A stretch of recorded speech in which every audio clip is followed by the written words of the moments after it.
Makitako tanao amizay reraka mafasotsika lasa miesony. Irotsakanao politika mahatavitavo lasa bosefony. Reo mpitondra ny fandimbidimbona mpianatra atsika nanomelesona. Makitako tanao amizay reraka mafasotsika lasa miesony.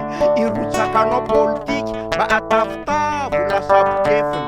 Reo mpitondra ny fandimbidimbona mpianatra atsika nanomelesona. So de misy mazotona terepanahy anao komitina piresida.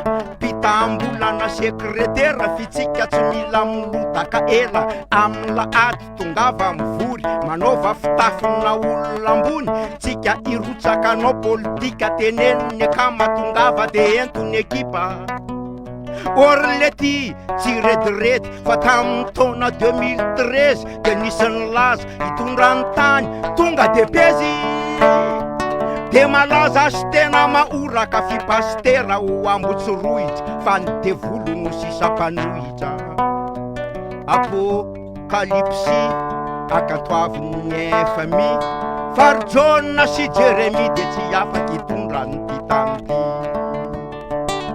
Ka mila mahay misolelako manao revona pelaka de tsy maintsy mampiasa kôkô raha ohatra ka te ahazo gâteau.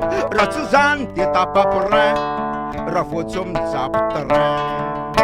Oh yeah, firifiry no efa nitondra ny liba sy ny robaroba. Nanamono nanavandoza de tsy nisy nahititra ponja.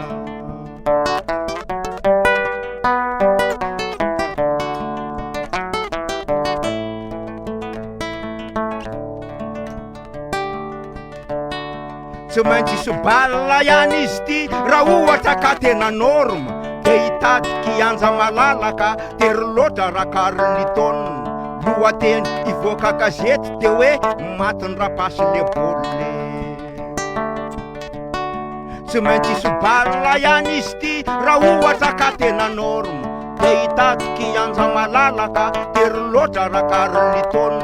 Lohateny ivoaka gazety de hoe matiny rapasy le bolle. Tsy mila resaka jola amboto ranom-boankazo ny rano fosotro. Raha hitapitapo mandana matoriny anainy mpitondra mandroaka devoly. Lahara-pameana fandripalemana fandevoly tsy mahazo toerana. Zatra amin'ny liba mangoro-pananana ndana mipitsika so ametrahany tanana. Orlety tsy manany ihany belana ny nofy an'ilay mpaminany. De lay paster anao fakagana hitondra ny tany eo. Firifiry no efa nitondra ny liba sy ny robaroba.